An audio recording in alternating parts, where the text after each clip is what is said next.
I was asked to talk about an hour ago about Viking Lifting. We're an independent fish company. Tuesday. It was originally called an independent fish company. And Dad, did you see that picture over there? let me look at it. Yeah. That one's still there too. That's I wanna.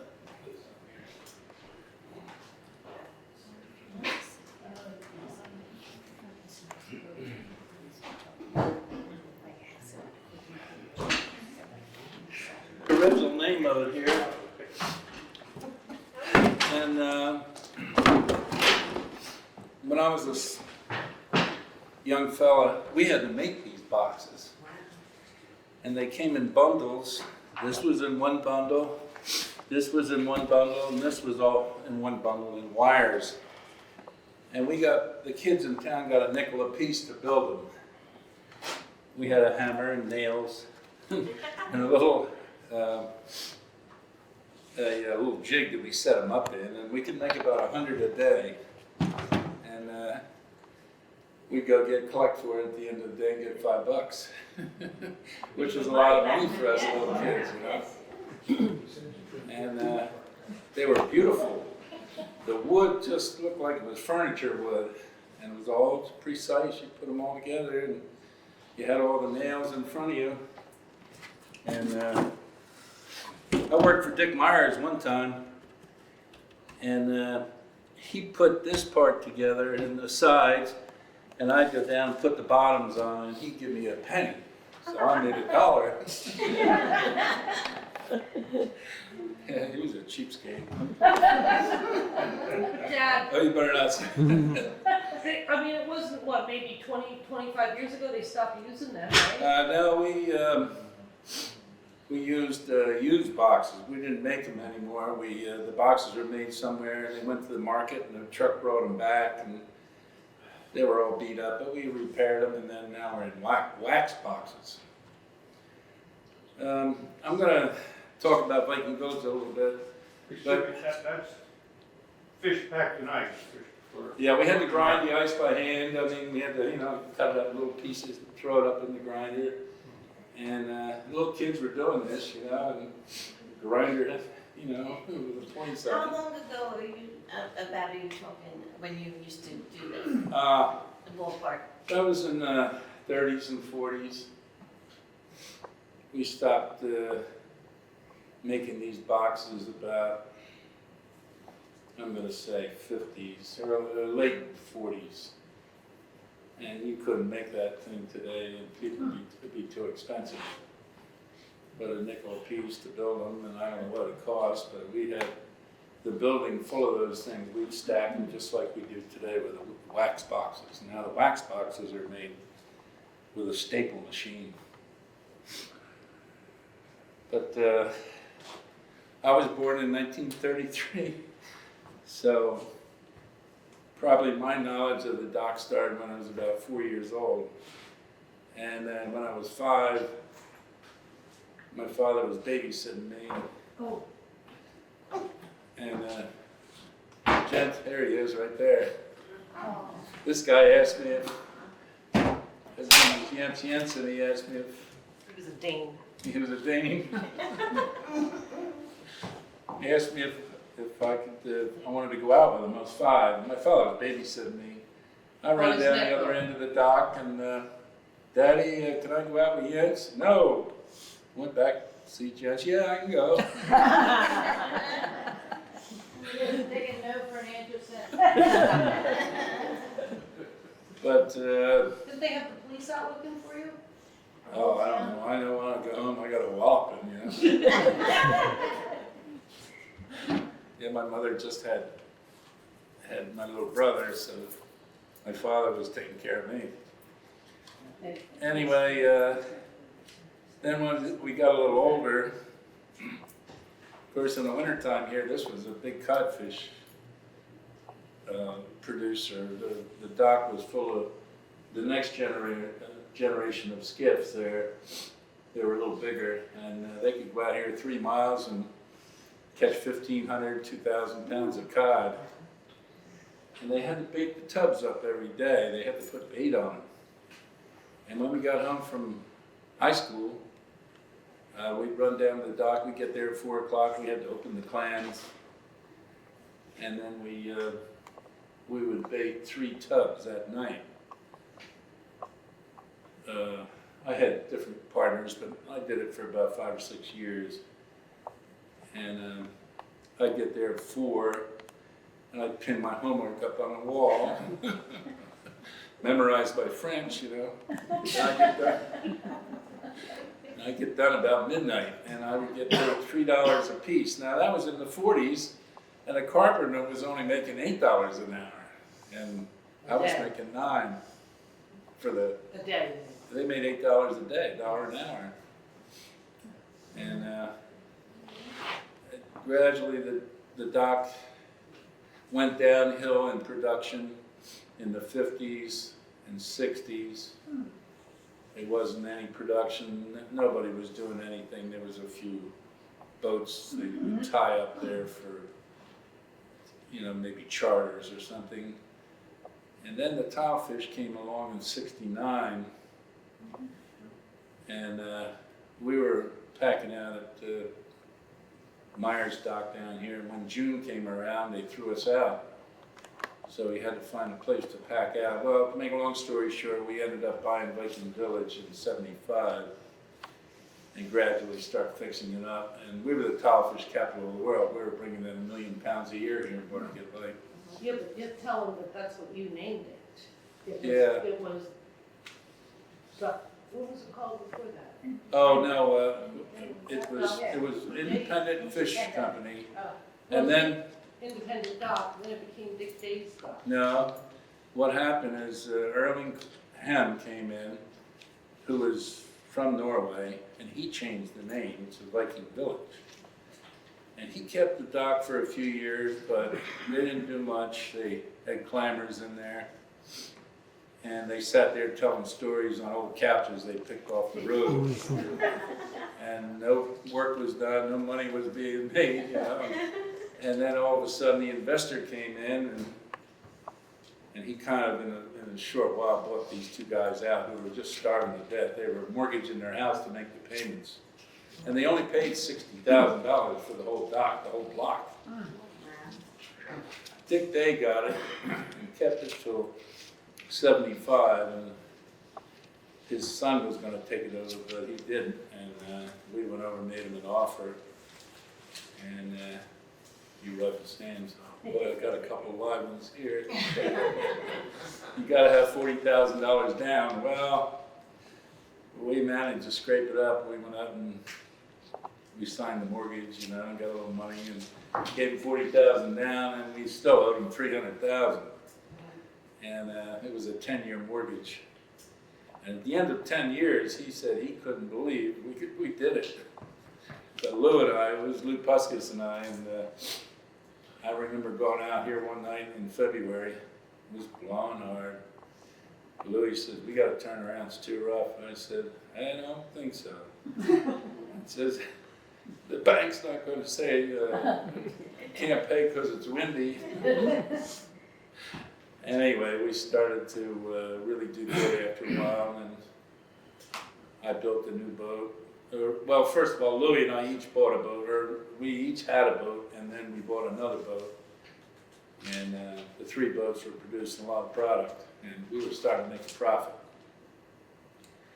And then we went into scalloping, and that got fairly good, and then it got bad, and now it's real good right now. But anybody wants to ask me something, I know that there's certain things that, hello, go ahead.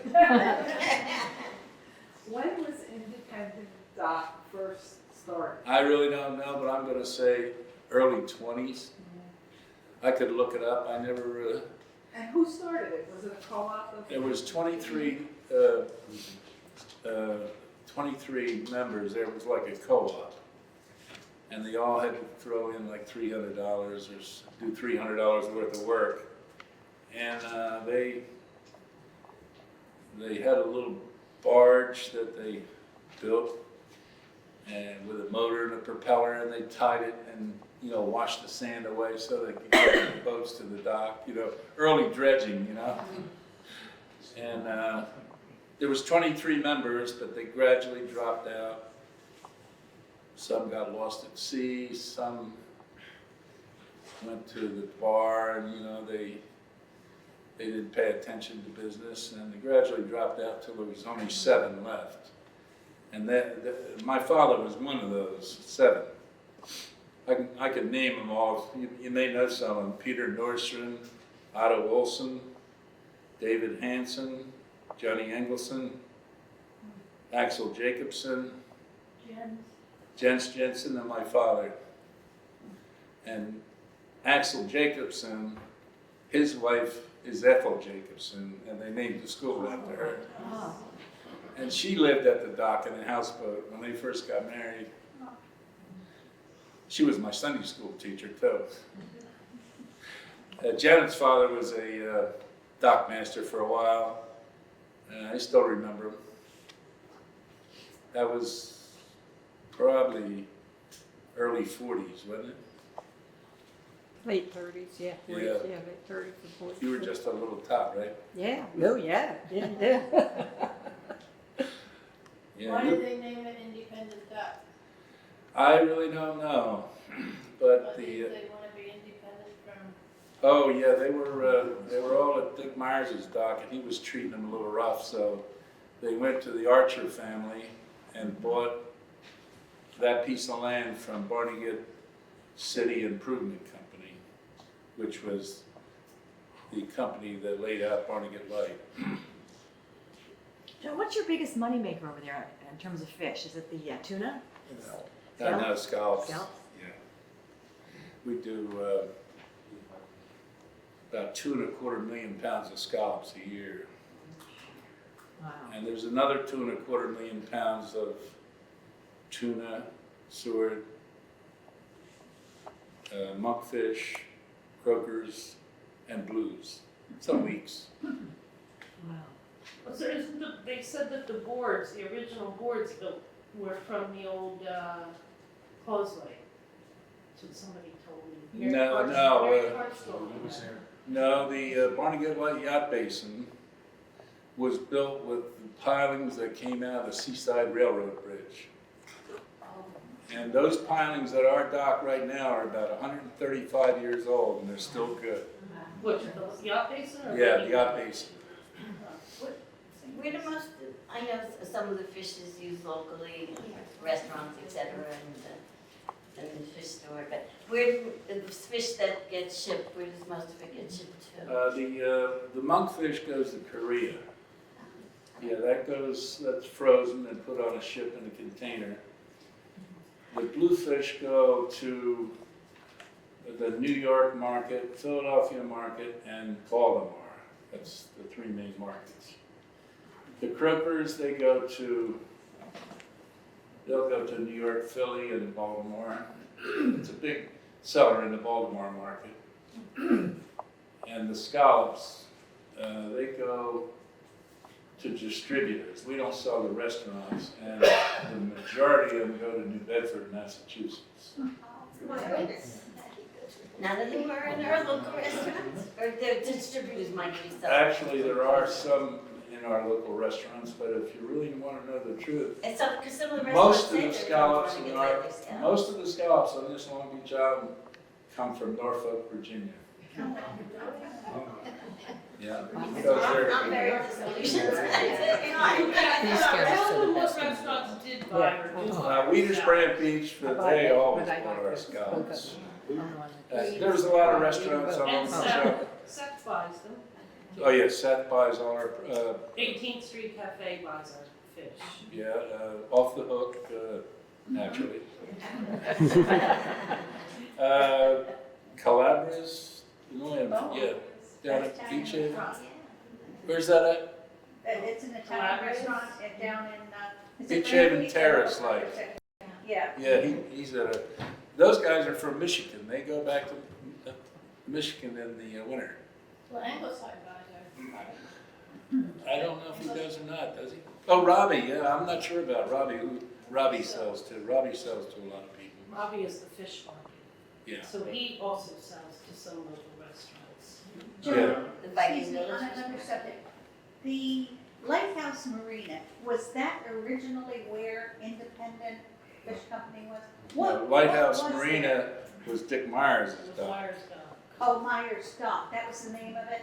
Yeah, all the Norwegian Yeah. food from Myers. Okay. The 'Cause originally- I know on the north side of the lagoon at the end of Fifth Street, that was all. Well, they were right next to the Coast Myers, Guard. Yeah. The one thing I left out was when the Norwegians came, mostly Norwegians, there were some Danes and Swedes, but mostly Norwegians. When they got off the boat, they didn't know what to do, you know. So the pound nets up and down the island and up and down the coast, they hired these guys off the boat. And they gave them so much a month. They gave them a place to sleep, a bunkhouse upstairs, and they fed them. And, you know, they were living, you know, they made a little money until they got orientated, and some guys saved their money, some guys drank it up. It's a combination. But an independent fish company, the language was Norwegian. And when it was stormy, they had a little card room there, and they played cribbage. That's all they played was cribbage. And anything they talked about around the dock was always Norwegian. So, you know, that was my first language. And when I went to Norway, to my father's hometown, I could pretty much understand what they were talking about, except for new words. But when I went to southern Norway, where my mother came from, different kind of language. Yeah, North and the south. all the new. Go ahead. Before monofil and propylene and all that, did you have a hand in tarring the lines? And the No. fireplaces, and tar pots? No, those tar pots were for the pound nets only. Okay. For the pound nets Lobster and the lobster pots. The gill nets, when they came in and took their fish out from their gill nets, and they're all wet, they had to take them out, Right. like most of the net racks were out in high bar. And they had to dry them so they wouldn't rot. Then if they went fishing the next day, they went over and pulled them back in the boat. And Because the kettles and fireplaces were still there when we came down in the 50s. there was one kettle down here, right where the state park, that new state park, they had a kettle there. And at Viking Village, we had a tar pot. Yeah. There's one right out here in the garden. That's Dick Myers's. That was for the pound nets. That came from down here. When did they stop using the tar? The pound nets? Uh, Well, when the sea bass, Mid-50s, when the sea bass died out, mid-50s. 50s? yeah, early 50s, really, yeah, mid-50s. It was a big sea bass run there in the early 50s, but the draggers and so forth, they got the fish before they got to the pound nets. And there's a pound boat going in the water over there. Look what they had to go through. What they're doing right there now, they're pulling that boat off the beach to go fishing. You see them all pulling there? They're pulling on a rope that's attached to a pole out in the water. And they're trying to get through the breakers. But they don't usually go in big swell. John, what happened to all the lobsters? A lot of people use the lobsters. Yeah, my father came with lobster pots. He was the first guy in Barnegat Light to bring pots. And they put pots out here and they go loaded with lobsters. I mean, it was lobsters, lobsters, lobsters. How about your lobster sailor story? Yeah, well, after we got into the, my father got into the draggers. They went offshore, they would drag lobsters off on the continental shelf. And it was virgin grounds and they were all like this. They were bringing in lobsters, 20-pounders were just, Whoa. Where did they go? they brought them into here to the dock and they would sort them and put them in boxes and send them to the market. Typical way they did the lobsters was they used this box and they put newspaper in the bottom No, they put ice and then newspaper and then lobsters, then newspaper and then ice on top of it. And that's the way they ship the lobsters to the market. How much a pound? When my father was sorting them there in the dock in the 40s, I heard a guy come up, "Hey, John," he said, "Guy wants to buy 100 pound of lobsters. Try to get a quarter."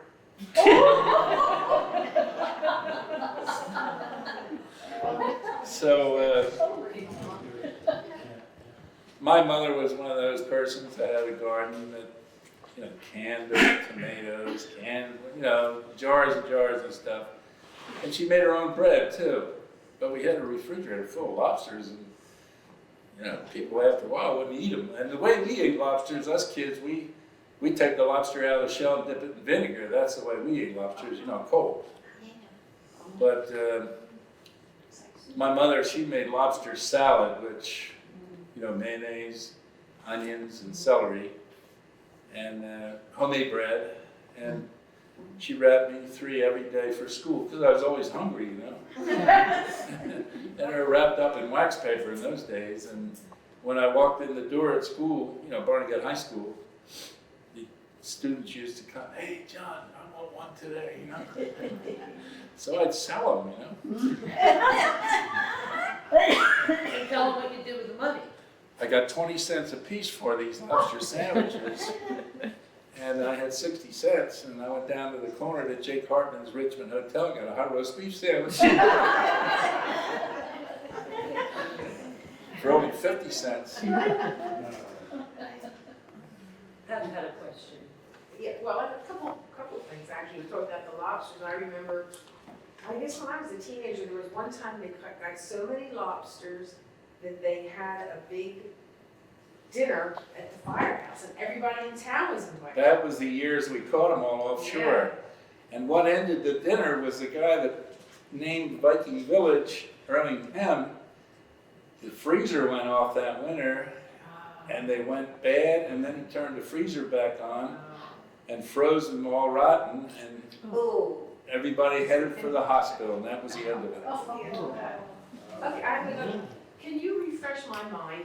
Wasn't it Sunquist who had a boat building, like where the Coast Guards were, where the Coast Guard stations? I worked for Sunquist For for the years. housing units. Yeah.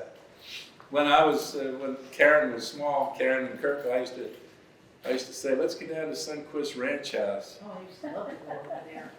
He fixed my sewing machine. You what? He fixed my little sewing machine.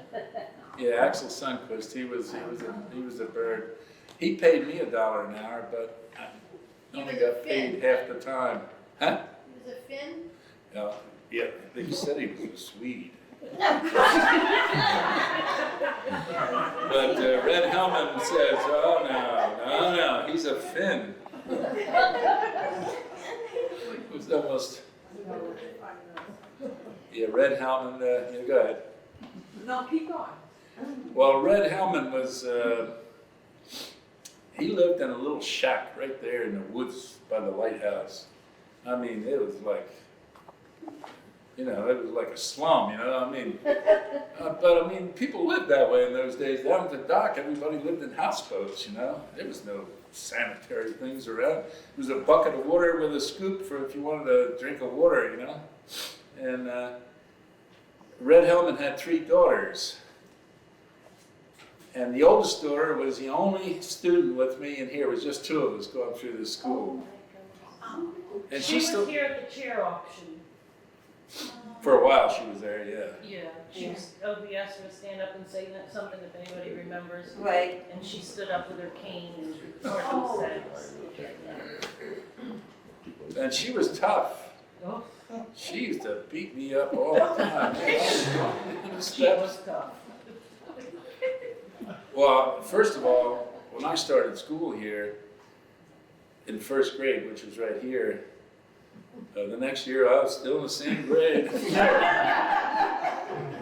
So that's how I got into Gene Hellman's class, because my class had 7 in it. I have a question. Why are those boats so little? What did they catch that They they were were so little? Seabright skiffs. They originally got those, they originally built those in Seabright and took them off the beach. And these guys got up there, and And they're 25 foot, I think they're 25 feet. And the typical engine in those days was a Pierce Arrow. Everybody had a Pierce Arrow. And then when they ran out of Pierce Arrows, because they didn't make them anymore, then they put Buicks in them, straight 8 Buicks. And then they started to get a little money in new boats, and they went to the regular marine engines, made by Chrysler. If you look at that picture, you see the shacks, the row of shacks that's still Mhm. there? Look how straight they are. Hard to recognize. And that little one with the peaked roof on the left, yeah, we moved that over to the end of that shack, and it's still there today, but it's got a flat roof because they had a fire and had to rebuild it. Are there still lobsters out there? Yes, there are, but not many. And the only place they catch lobsters now are on the edge of the mud hole in the rocks. And as you go north from here into Maine and Massachusetts, you get into more rocks. And the mud hole is where the old Hudson River was, a million years ago when the sea was way down. And it's all rocky on the edge of that. The mud hole is actually a stream that goes all the way out to Hudson Canyon. And if you were to imagine New York City today as a big city, it would have been way out in Hudson Canyon a million years ago. So does anybody catch lobsters? Yeah, they catch a few. Our scallopers catch a few when they're in the rocks. You used to bring them home to Marion, but now they're eating them, And that one picture up there has a huge picture of a sturgeon in it. I mean, did they used to catch sturgeon? In Poochie's book, there's a picture of one. Richard, isn't that what you found on the beach? Sturgeon? We're not allowed to catch sturgeon anymore. They're outlawed. Yeah, but did they used to catch them? Oh my gosh, yeah. Really? 600-700 pounders. Wow, that's one fish. Yeah. Look at that picture on the way up, Capt. The fish Yeah, I is see huge. it, I see it. I did see about a 4 or 5 foot one on the beach the other day. Died? It was Guys, dead. no, with the throwback, I suppose, it was 5. It looked cold. Yes, it looked like an alligator, that's tough. My father brought one in 750 pounds. Whoa. I'm afraid to have that in the boat. Were they any good for the row or no? Yeah, if you had the roe, you had big money because sturgeon roe was, but the one he had didn't have the roe in it. Was the meat any good? Oh yes, really good. John, isn't it true that the lobster are gone because the Russian controllers come in and take everything in the food chain? No, the lobsters, they were all just, Well, they took the food chain, but the draggers got the lobsters, and the lobsters, they were all over the place on sandy bottom and everything, but after they fished them out for years and years and years. I mean, it took 25 years for the lobster pots to clean them up. So they were overfished basically, you think? Pardon? You think they were overfished basically? Everything was overfished, yeah. And not just by us, though. No. The Russians were in here in the 60s, and they had an anchorage right out here, 6 miles. The State Department gave them an anchorage in the wintertime to unload their draggers onto freezer ships. And we could look out there in the Yeah, I wintertime. can see them from my bedroom window. I remember that. Yeah, I See a mean, whole city of ships out there. yeah, I mean, it looked like a city. Is that what happened to the tilefish too? Now, the tilefish are still there, but they put them into a National Marine Fisheries quota. And now we're all fighting quotas, But the scallop industry was just about dead in its tracks. You could catch enough scallops to make the boat pay back in early 90s. And the industry and the government got together and agreed to make sanctuaries out here. There's 3 out here and 3 up the Georges Bank area. And now they're allowing us to go in there and harvest. There's only 340 boats that have a permit to do this. And we have one down here off of Delaware called the Elephant Trunk, which they opened this year. And you just get out here and drop your dredges down and pull a little bit and lift them up. They're just 100 bushels. It's just loaded with them. They allow you to go in there for, each boat is allowed 3 trips in there. Each boat is allowed 18,000 pounds. And with 7 men, they can open 18,000 pounds in about 5 days. And we're allowed 2 trips into Georges Bank area. 18,000 pounds shucked. Shucked.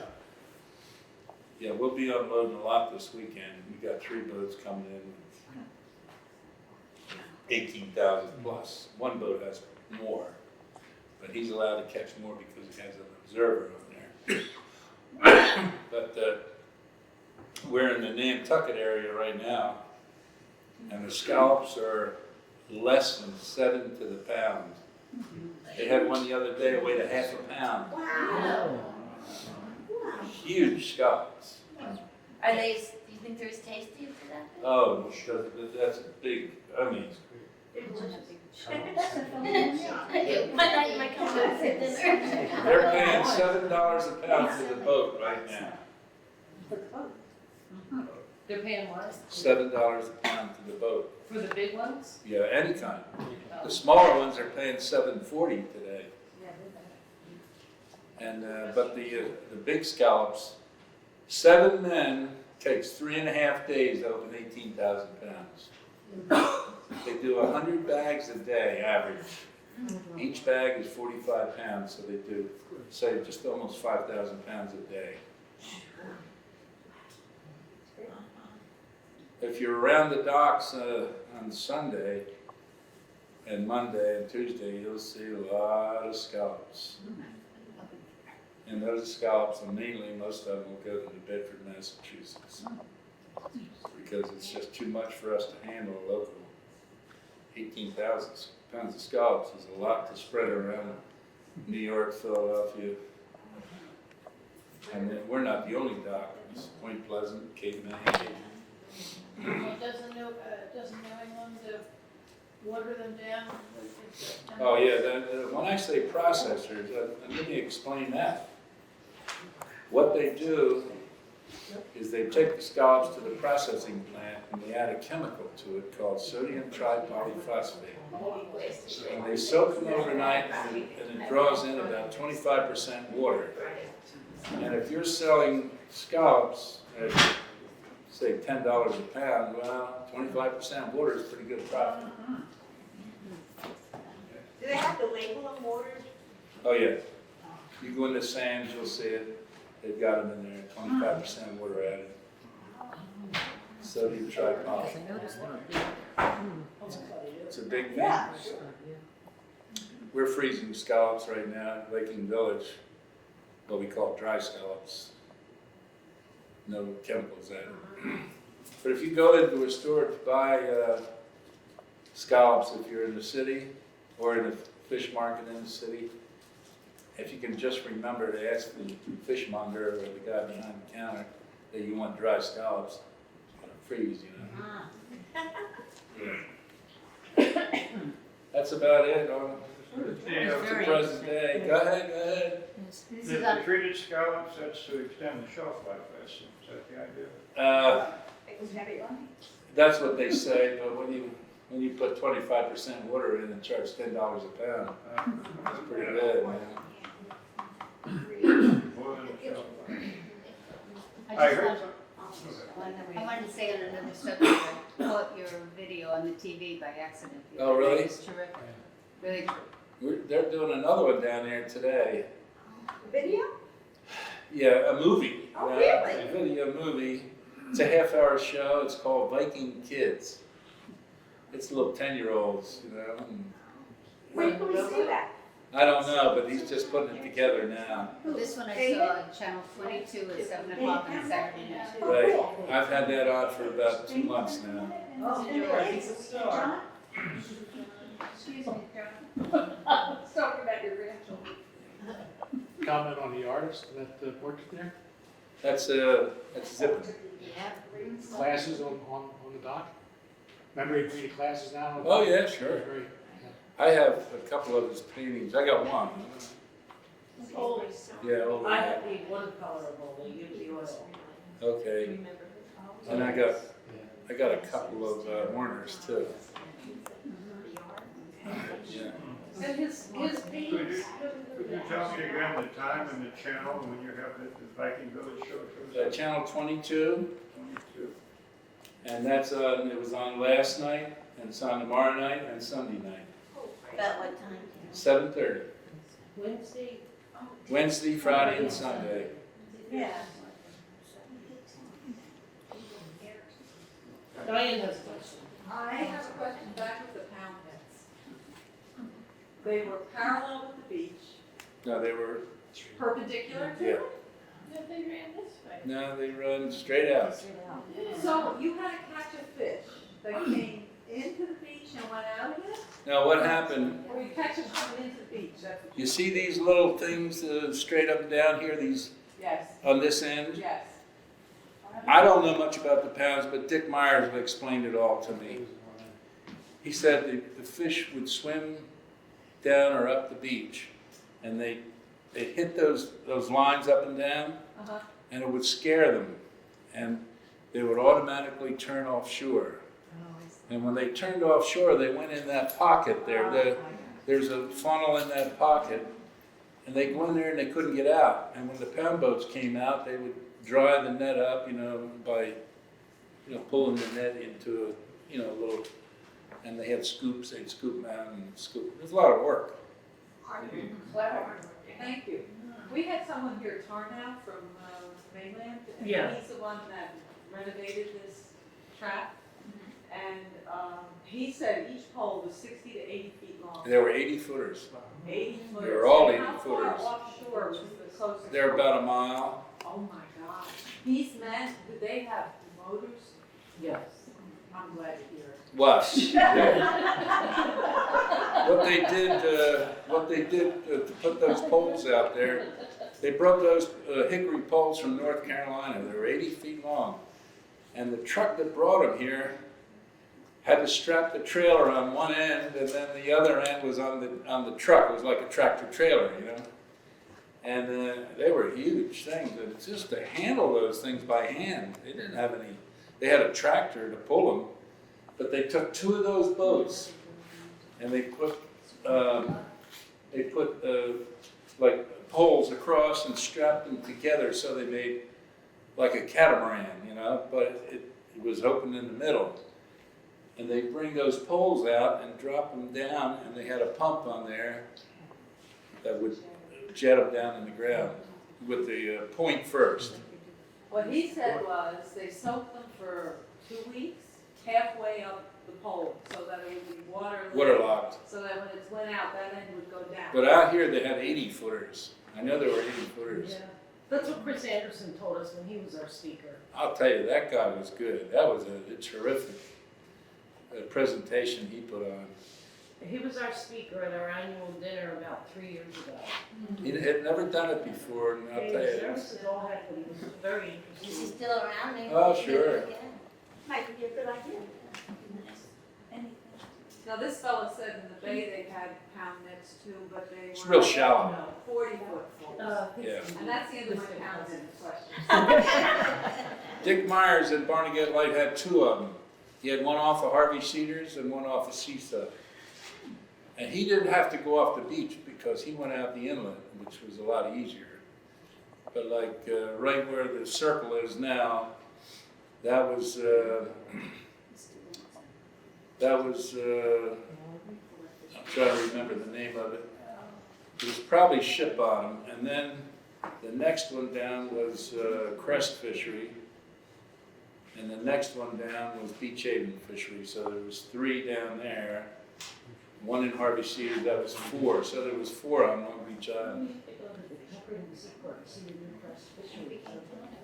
Yeah. Thank you, John. The fishery was named after the fishery. The condos down here, right? Really is. Yeah, Where the condos are? Yeah, right. Because that's where the fish house was. Yeah. Bring them in the summer right there. yeah, that's where they brought the boats up, right there. What's it called? Surf City. Surf City Yeah. Fishery, that's So what they it is. bring the boats right up. the Yeah, beach. Surf City Fishery was really in Ship Island. Right, right. Yeah, That's exactly right. yeah. And my father used to take me to visit these people like on Sunday afternoon and because they didn't like to work on Sunday. He took that day off. Well, our decoy speaker last year, Bill Cordray, that talked about all the decoys, his family was in the pound fishing down in the crest, right? No, he was in the one this side of it, which was named, well, it was named after a town. I just got to figure out which town it was. Yeah. Okay. Crest Fishery was right where Anderson Agency's office is now. That was Crest Fishery. Down in Nordy Terrace there. Yeah. Next to Northeast. That was Crest Fishery. So maybe where Cordray's father worked was probably Ship Bottom. Maybe they called that one Ship I Bottom. thought he was right there, right there in the terrace. Yeah, but it wasn't called Terrace. But the terrace, the crest is closer to the terrace I than. know, but that was Crest Fishery, babe. Yeah, Surf City Fisheries and Ship Island. Yeah. There you go. It's the island. When we were little kids, we used to go to the Crest Fishery, and that was like our little play place, you know. They had all the nets inside of a building because they were cotton in those days, and we had swings, and we would, fly into the nets because everything was soft. And then the cook at the pound fishery, we were always hungry, and he always had to make us dinner. Well, I mean, let us eat with the guys because the guys ate real good. Yeah. We were. Going into the fish market in the crest. Oh no, you tell him. His father was one of the men, right, that worked on the downs.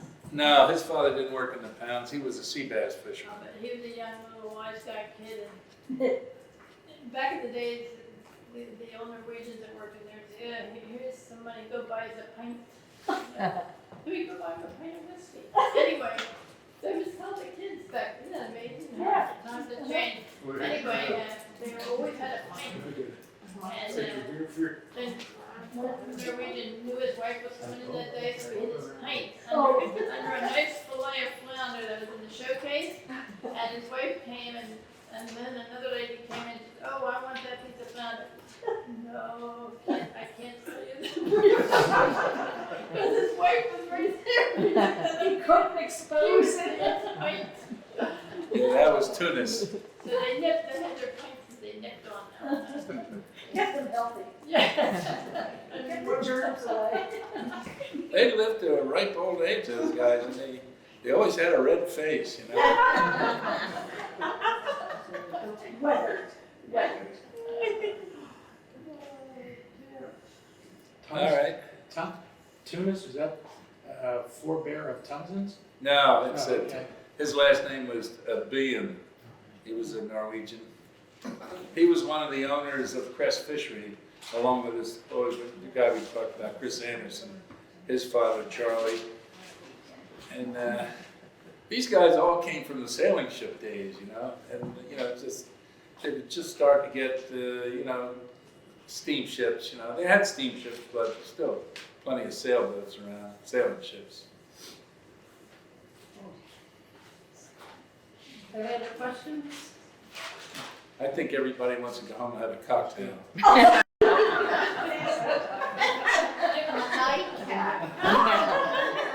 I'm thinking about it myself.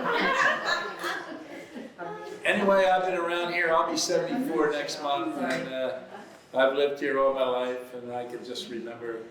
I can remember the train going to Beach Haven, but of course it was all ripped up here before I was around here. But it was Palm Beach Haven? Yeah, yeah. I was 5 years old when the train in Beach Haven quit running. How long ago did your family settle in this area? We don't know much about my father, but we heard he jumped ship in Halifax, you know, and came down and worked on a dredge in Perth Amboy, and then worked his way over to Seaside Park Towns and bought a boat and came down here. I like that, I guess. Yeah, it was, I would say they were about 1921, 22. And they were just, I can remember talking about, you know, talking movies just came out about that time. And they were making good money with the lobster fishing. You know, these are immigrant young guys, you know. And I can remember talk about, they would go to Barnegat movie, Tuckerton movie, and in the wintertime, they forgot to put antifreeze in the car, and they got to Manahawkin, and it froze up, so I pushed it off to the side of the road and went and bought a new one the next day.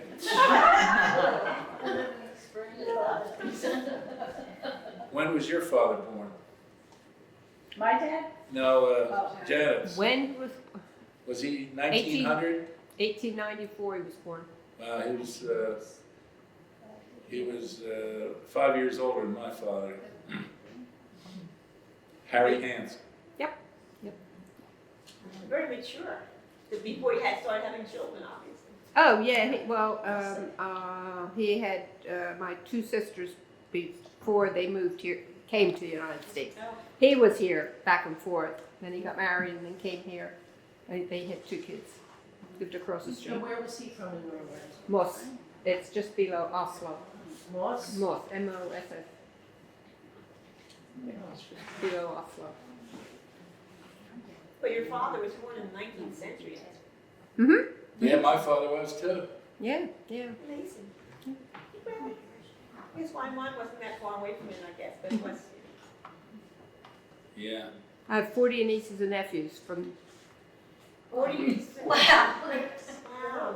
You exchange gifts at Christmas? No, we don't.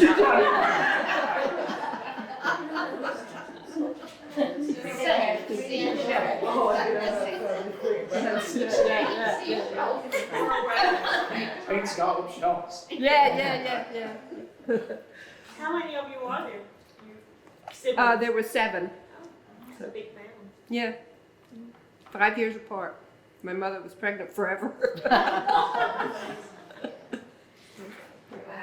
You all lived in that little house? Well, my brother wasn't born there in that little house. Oh, yeah. It was That's what you have to. 3 in each bedroom. 3 in each bedroom. That was a small house. It wasn't. Inside it was very large. It looked small, but it was, pretty large. 3 beds. Yes, he lived across the street from you. Yeah. Is the house still here? My house? No, it's the same lot. I live in the same lot. We tore it down. Only used to live It in that was, little house. No, he lived too in old Mrs. to- Toph's house. I remember Uncle Ole living in one of those little. No, he lived in the one that's still there, where the Brooklyn Charlie lived. Yeah, but Uncle Ole lived in one of those little houses that was like hers too, I remember, because I remember going in. Well, my Uncle Louis owned the house on the corner where the motel is. Ellis. Yeah. Yeah. The Do you remember rooming my house. Uncle Louis? No, I remember the Ellis rooming Yeah, house. well, Ella's, that was before Ella. Yeah, no, before my time. No. We moved away and then we come back. Yeah. We moved away and come back. Just couldn't stay away. Right. When we were little kids, we wanted a rowboat. We went and stole the rowboat. Yeah, we did. Did you bring it back? Nothing's changed. We somehow nobody ever found it or something. You know? You got the ocean with it? No, we weren't allowed in the ocean. Back. But if we were going to repair the boat, we went over to the dock and got the nails, and then we'd find lumber and so forth. But we got free nails. They were like a wire nail. They weren't a galvanized nail. They would rust, of course. But the boxes were only used one time. Really? Yeah. Why were they reused? In those days, you didn't have the trucks you had today. You just had gasoline trucks with single axles, and when you loaded the truck at the dock, you didn't have forklifts. You had a little hand cart, You'd put 3 of these boxes on a hand cart, and one guy pushed the hand cart, and the guy would on the side would help them get it up into the truck. It wasn't just fish that came in those boxes. Apples, oranges, whatever in those days came in with. Yeah, that's absolutely right. They were recycled. Yep. My dad built a lot of things with those. These weren't recycled. I don't know what they did with them after they got them to the market because they were all brand spanking new. And this box, independent box, independent fish company, Dick Myers, his was red and it said Myers on it.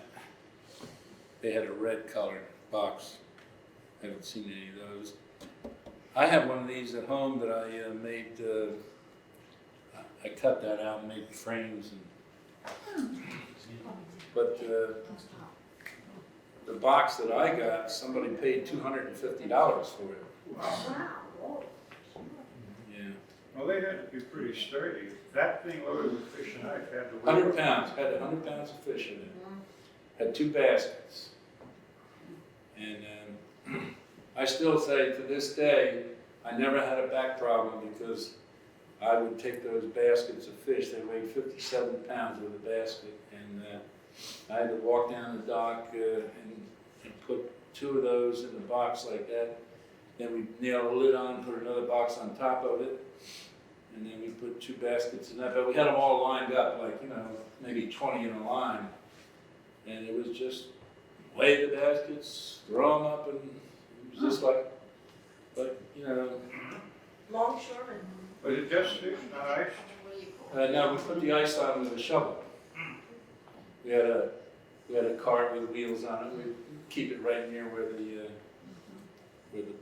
fish were being boxed. We had a scale that we'd weigh. We set it at 57 pounds, and we put 50 pounds in the basket. So it'd be 50 pounds total.